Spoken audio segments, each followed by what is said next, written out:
there were two things that emerged from that conference, Diana. Number one, it taught about aspirations, because a lot of times as women, working moms, we think we don't have the energy, we don't have what it takes, so we don't even try. We don't even try and say we want to hit the top. I told you, I didn't want to be a VP, I didn't want to be an executive. I was good being a working mom and engineer. You're just okay. But at the leadership conference for women, they challenged us and they asked us, why not?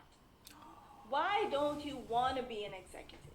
Why can't you be an executive? And we unpacked all the reasons, and so many of the women there who were high potential, strong leaders at their middle management level, nobody raised their hand and said they wanted to be CEO. Nobody. And we spent time unpacking that. And that really got me thinking again about the concept of aspiration, and that we will find a way through our village, through our support system. But business needs diversity of thought, needs different women, needs different kinds of people. And as moms and women, it needed us in higher leadership levels. So that was the first takeaway.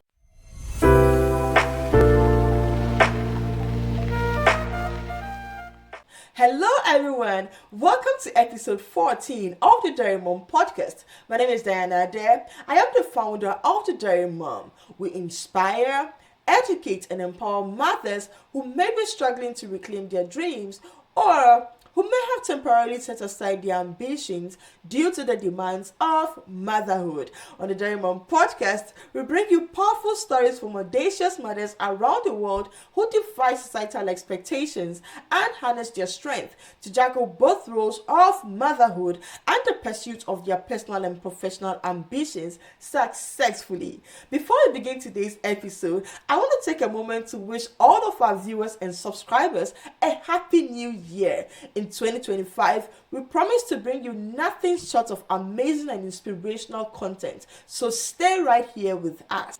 Today's episode is the second and final part of our two-part series on empowered moms inspiring leaders. We are excited and honored to continue with our conversation with our global executive leader, Knowles, from the United States of America. Abby is formerly Vice President of Engineering, Governance and Transformation for Verizon Global Services Organization, with a keen focus on growth and world-leading customer experience for the consumer group. Prior to this, Ms. Knowles led teams across the U.S. responsible for building and operating the Verizon wireless network by harnessing a culture of innovation and leveraging advanced technologies such as software-defined networks and artificial intelligence/machine learning. Ms. Knowles began her career as an engineer at Bell Atlantic in 1996 and held a number of positions in engineering, operations, and program management across networks and software. Throughout her career, she has leveraged a passion for building and operating at scale with programs such as the industry's largest drone fleet at Verizon, a $100 million national network energy transformation initiative, and recently led Verizon's largest software engineering agile transformation with the consumer group. As an industry technology leader, she serves as Vice Chair of the IEEE Technical Committee on Communications Quality and Reliability. She also serves on the advisory board of Archangel Ventures Incorporated. Ms. Knowles is passionate about STEM advancement for underrepresented groups and has made many contributions to organizations like National Academy Foundation and GSMA Caribbean Region. She's a sought-after inspirational keynote speaker on leadership and technology and has been a 2022 recipient of a Silver Stevie Award for Women in Business. Abby graduated from Morgan State University with a Bachelor of Science degree in Electrical Engineering and has a Master of Science degree in ITS from Johns Hopkins. She's married, has 2 adult daughters and a granddaughter, and now lives in Dallas, Texas. She recently retired from Verizon after 28 years and will be recharging before her new chapter. If you're ready for today's conversation, grab the pens and notebooks and join me as I speak to our special guest. And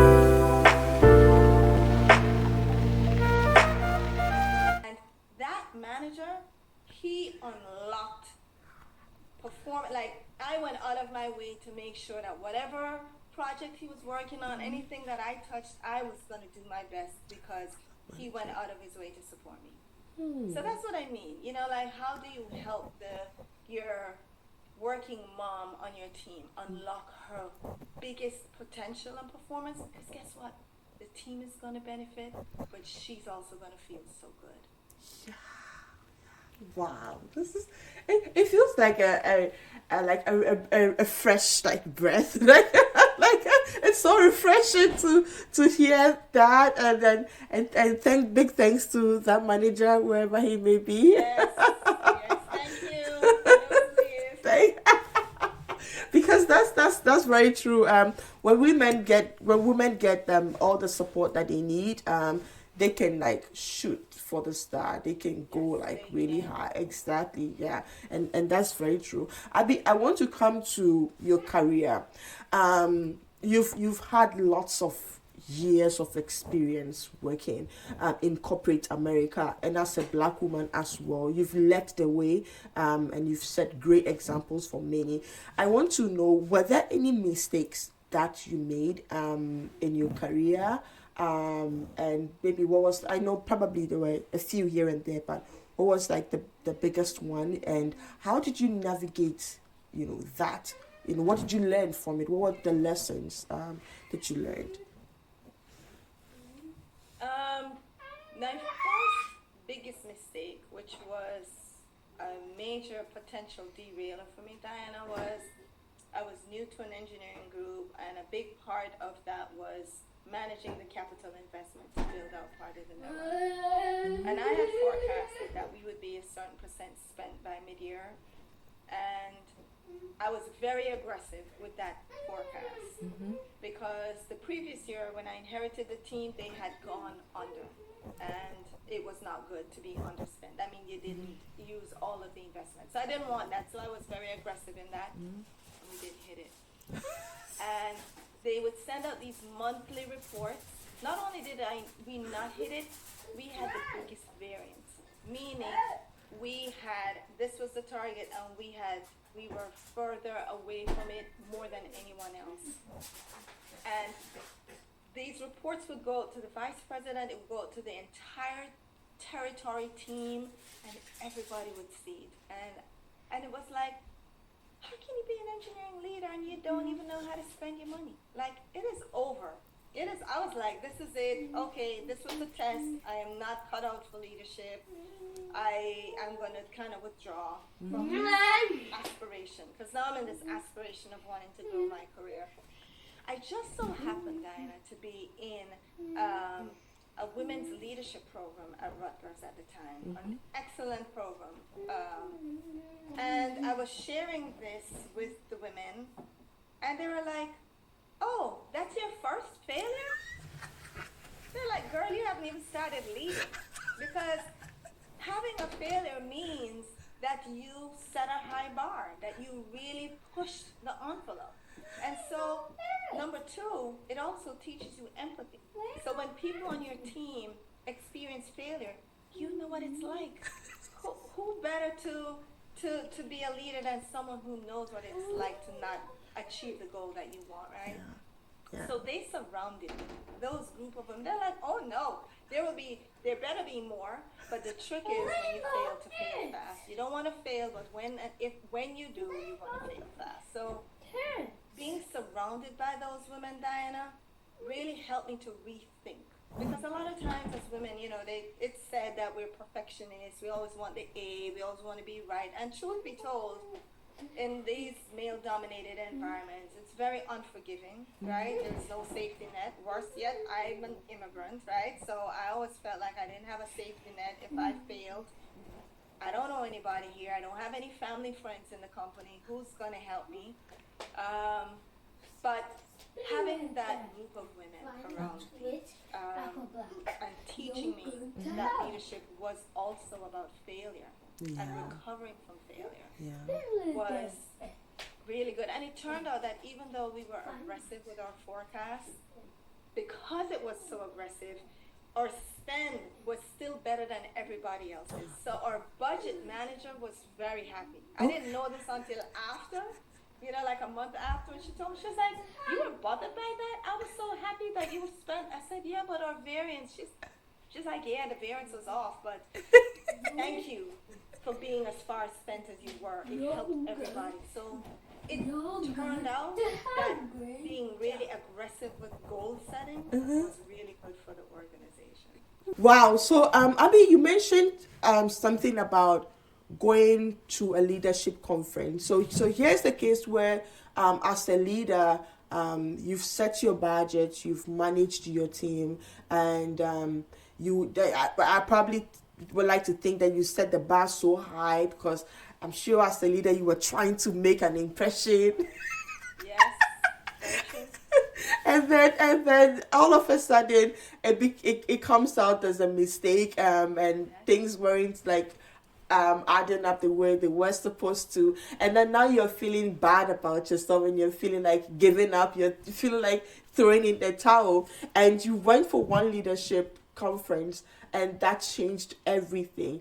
And I'm just trying to understand how that experience was. So can you unpack that piece for us?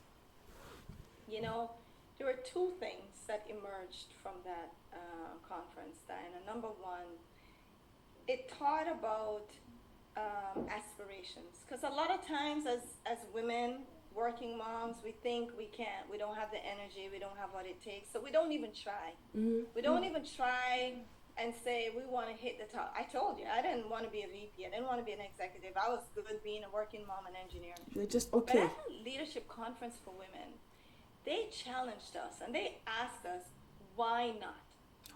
Why don't you want to be an executive? Why can't you be an executive? And we unpacked all the reasons, and so many of the women there who were high potential, strong leaders at their middle management level, nobody raised their hand and said they wanted to be CEO. Nobody. And we spent time unpacking that. And that really got me thinking again about the concept of aspiration, and that we will find a way through our village, through our support system. But business needs diversity of thought, needs different women, needs different kinds of people. And as moms and women, it needed us in higher leadership levels. So that was the first takeaway. The second takeaway was, it was a women's leadership conference, and this notion of sisterhood. I had experienced it in Baltimore when I was new. Remember, I talked about the women. And here was, again, my first major, what I would consider major failure. And there were women again surrounding me. And Diana, this theme of sisterhood has been a constant in my life. And the person who taught me, when I think about it, was my mom. I told you she was a stay-at-home mom. But she was heavily involved in women's ministry at church and was always doing things with women, for women, young mothers, young women. And I think that was the other thing that I absorbed in my upbringing. I got the leadership, and from my dad, military, and then I got this sisterhood and this servanthood that I got from my mom. And I really, after that, started being a strong advocate for sisterhood. For every race, not just black, white, Indian women, in IT, same thing.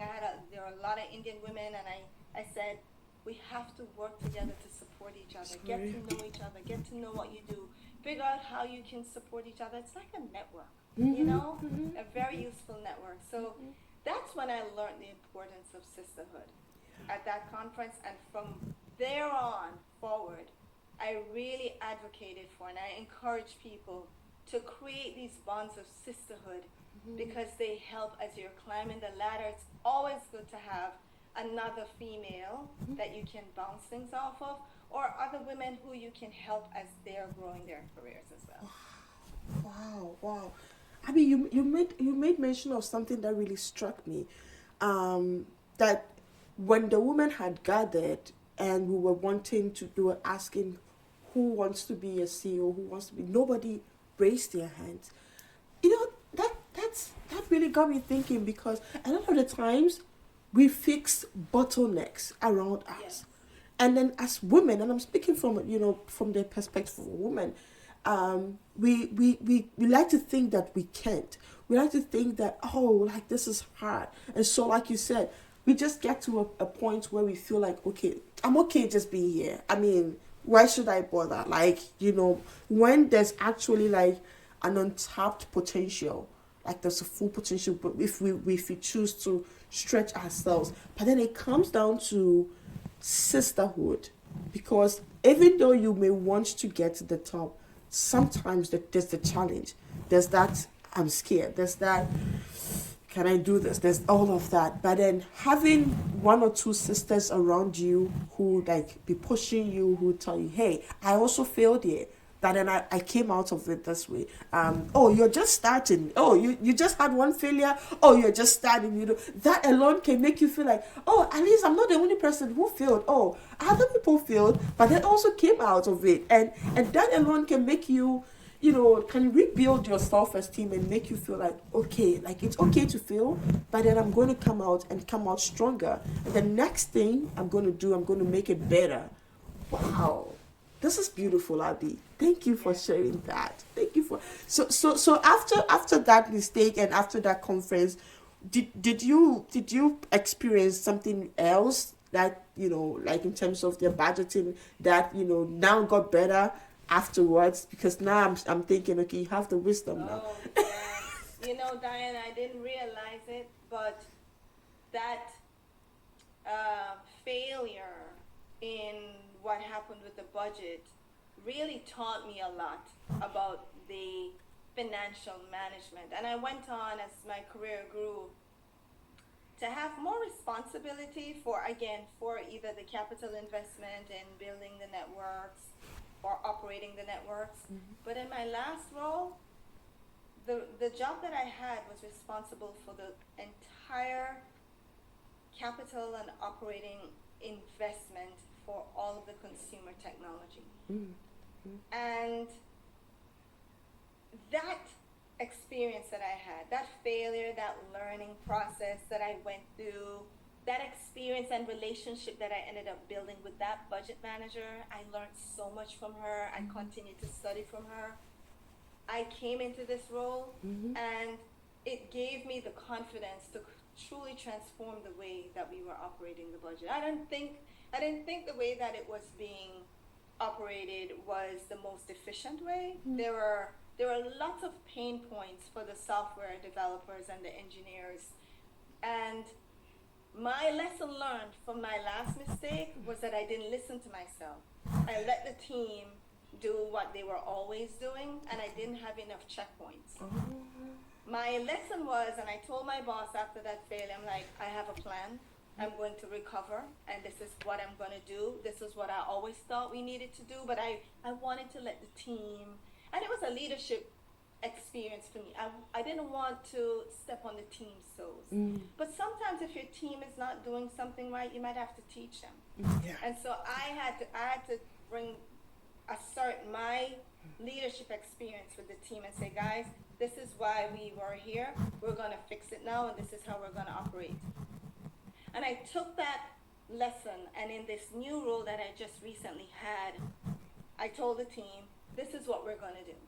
After observing for a couple months that it wasn't the best way, and at first they were like, well, we've never done it that way, and even my boss was like, we've never done it that way, but he gave me the full autonomy to really either succeed or fail. He trusted me.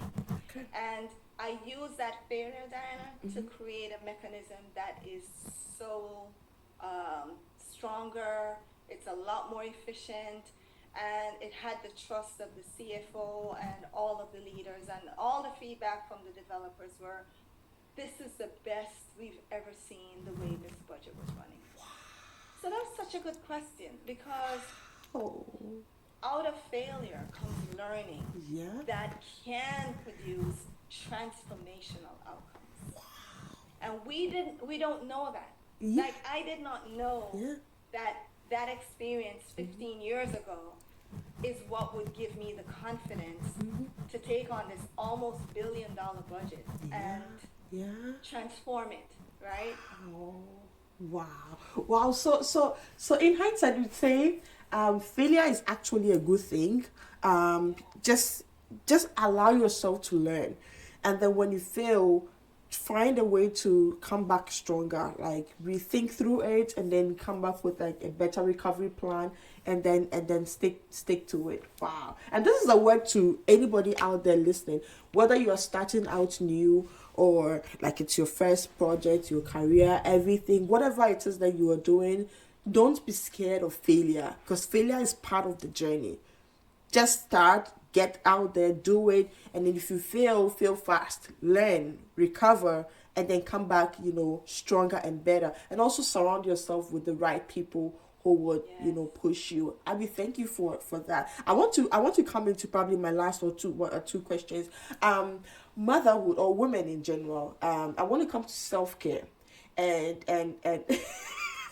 and giving back. I mean, there's always this thing that we say, that as mothers, we always like find ourselves giving to everybody but us. We give of us, give everybody, make sure everybody's okay, and then we forget ourselves. So, and when we see some of you, like, we say, oh, classy, and that. So I spoke to one mother who said, well, I want to be a present mom, but I also want to be a boss chick. So how do we, get ourselves, still looking great? How do we make sure we don't neglect our own well-being, our own mental health, our physical, well-being? How do we make sure we still show up great, all while juggling all of the things? Because we've come all the way from childhood to career to everything, motherhood, everything. But then how do we make sure that we still look great, and show up the best of ourselves, even when things don't seem to be adding up? Diana, I mean, 28 years ago, the whole self-care thing did not exist. That word did not exist. Wellness did not exist. It was a struggle. I did not do it well. I told you that it took 13 years for me to find the time to start exercising again. And I don't think our parents modeled it. The whole self-care, it was about being sacrificial. Being a mom was about being sacrificial and doing for everybody else. But I'm really glad. I'm really glad for this movement, because they tell you in the plane, if you're not good, then you're no good to anybody else. You're less than. And this whole, for me as an engineer, this concept of inefficient systems, subpar, sub-optimization, I just don't like it. And I realize that when we don't take care of ourselves, we are sub-optimized. We are not going to be giving of our best self. Yeah.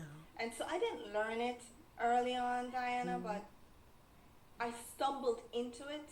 And once I started going back, exercising, my husband was really supportive, and we had division of labor. He would do some of the house things, I would do some of the house things. And it's so important, again, within the home, that there is that support.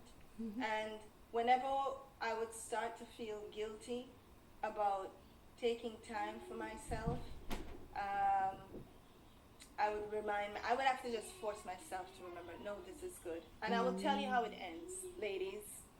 So now I'm 28 years past into my working career, I have 2 grown daughters. And the things that they tell me is how much they learned from me about how to balance all these things. So you're actually teaching the boys, you're teaching your sons and your daughters about the importance of self-care when you do it. There's no better way to teach than to actually do it and show it. And yeah, you might have to deal with these feelings of being torn and these feelings of guilt, but you also have to remember that you're no good to anybody if you're no good to yourself. That is beautiful. That is so beautiful. I mean, I want us to wrap up. But I probably have to ask my last question. What if a mother has gotten to the point where they want to give back to society? How do we do that? Because I know at some point in your career, sometimes you want to do things to help others, right? Yes. But then you still have to juggle other things and all that. How do you what's your advice on that? And then finally, let's tie it into what's your general advice for mothers out there who are wanting to aspire to greater heights. What's your general advice to us? You can. As busy as we are, Diana, there are ways to give back. I remember I told you I was a young working mom going to school, right, in Baltimore. But Bell Atlantic at the time had volunteer programs, and I signed up for one. It was called the Maryland Business Roundtable. And they would have us go to different schools during the workday and tell them about STEM. Even before the term STEM was created, we would tell them about what it was like to be an engineer. Yeah. And usually in the underserved communities where those students did not see engineers around them walk, in their community every day, this was an example. So you can find in your company, a lot of companies have volunteer programs. Verizon has something called Citizen Verizon, where we have volunteer activities. Some are after work, some are during work. So you can see if your boss, if your team, your organization is open to that. The other thing is I had volunteered with an organization that was like a halfway home for women in transition. And a lot of them were, they had children. Some of them were victims of domestic violence. Some of them were transitioning from prison. And they had their own kids. So I'd bring my kids, So it was okay. It was a form of volunteerism that didn't cost me time with my children. Yeah. They were able to come. They were able to see just how blessed they were. They had their a home, a roof over their head. They didn't have to share a bed. So it taught them gratitude. It taught them humility just by doing that.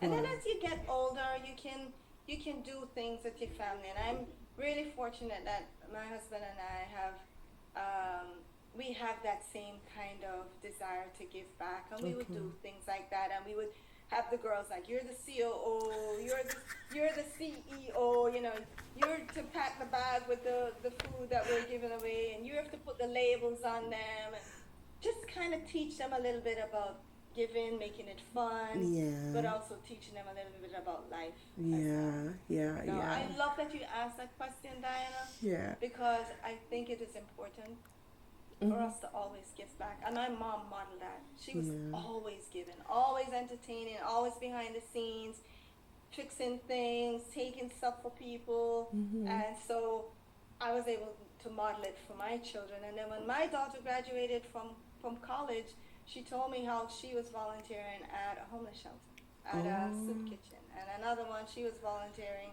at mangrove recovery. So it goes on. It's important in society for us to always give back. Thank you for asking. Thank you for sharing that as well. I mean, what would be your final words to our listeners? I know men and women alike are aspiring for greater heights, and especially mothers, as this podcast is for mothers. What would be your advice to us in general? What if we are aspiring for greater heights? I'm going to just say a quick thank you, and then I'm going to close. It's going to be really short. But Diana, you and I met when you were my intern in Ohio. And, you know, in Ohio, there are not a lot of people that look like us in the office, right? There are very few black that's people. true. And I saw you, and I saw me. I saw me in you. I remembered when I started. I also was from a different foreign country. But you were so bright. You had so much energy. And I was so proud of you. And so when I saw that you were doing this podcast, and I saw how you'd been progressing so courageously in your own career, in your own professional journey, I was like, there's no way I'm not going to be on Diana's podcast. So thank you so much. I'm just seriously, I'm really proud of you. And the sky is the limit for you, and I'm wishing you all the best. And this is what I would say to you and to the women listening, and even the men, the working fathers. Yeah. Make the time count. You're not going to have, you know, you think that the working moms have a lot of time. I told you my mom was a working mom. Yeah. But she was doing a lot of errands for a lot of people. People use working moms to do a lot of stuff for them. Yeah. So what's important, whether you're working mom, a stay-at-home mom, make the time count. Somebody told me that. If I got 15 minutes and I started doing that, after I finished with school at night and I came home, if my daughter was awake and I had 5 minutes with her, I was like, I'm going to make this time count. I'm going to read her a story. If we had time on the weekends, we would do crafts. We would go to art galleries. We would go to museums. Things that we weren't normally socially exposed to. We would try new things. We would cook together. Make the time count and be happy. Go deep in quality. You may not get quantity, but the times I remember with my mom were those quality moments when we did crafts together, when she was combing my hair and she was greasing the scalp. I'm going there. Those were the times, right, that I remember. It make the times count. You said the word earlier, be intentional. And don't judge yourself if you don't have the quantity that everybody else you think they have, but you can make the time quality. Oh my gosh. I mean, this is so deep, and it touched me on every side. And I want to say thank you, Abby. Like you mentioned, when I met you at Verizon, it was the beginning of my career. In North America, I would say, because I was still very new to the country, and Verizon was my first internship, like my first company, I remember when I got Verizon, I was so happy because I had, as an intern when I was in school, I had written it on my vision board in my room that I wanted to work for Verizon. Like, as when I started my graduate school, that was like, it was my vision board. So it was something I was waking up to see. I put it across my bed so I could wake up every morning and see Verizon in front of me, that I want to work for this company. So when I got my internship offer letter, oh my gosh, I was screaming.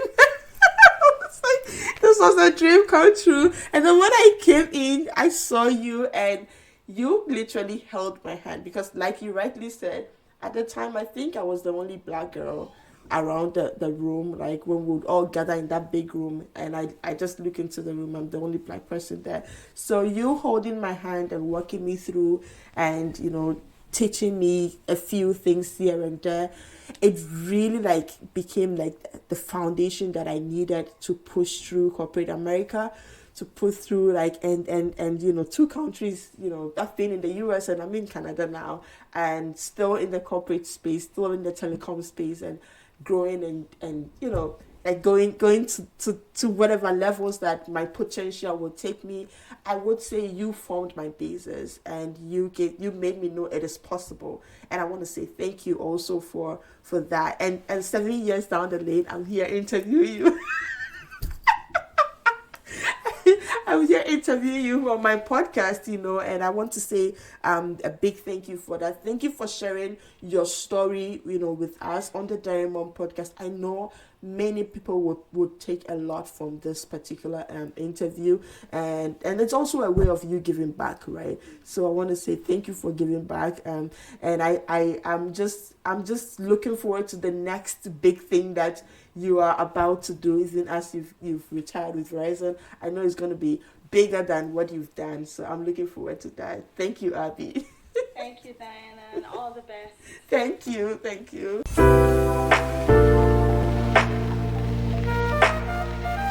Wow, what an inspirational story on executive leadership and motherhood. I hope you learned something from Abby's story. Let us know what really stood out for you in the comment section. For me, it was failing fast.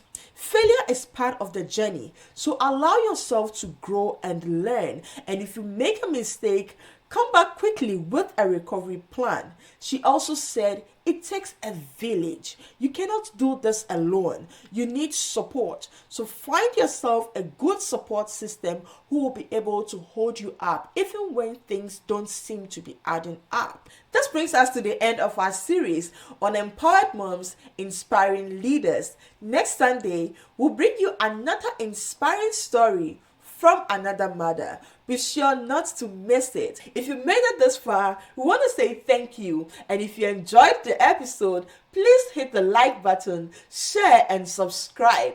If you are yet to follow us on all other social media platforms, please do so. You find us on Facebook, TikTok, and LinkedIn at The Daring Mom. And on Instagram, you find us at @the Daring Mom. If you want to follow Abby, you can find her on LinkedIn at Abby Knowles. You'll find a link to her page in the description of this video.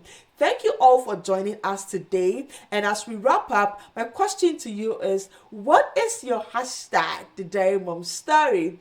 Join me and let's do this together. My name is Diana Adair, and I am The Daring Mom.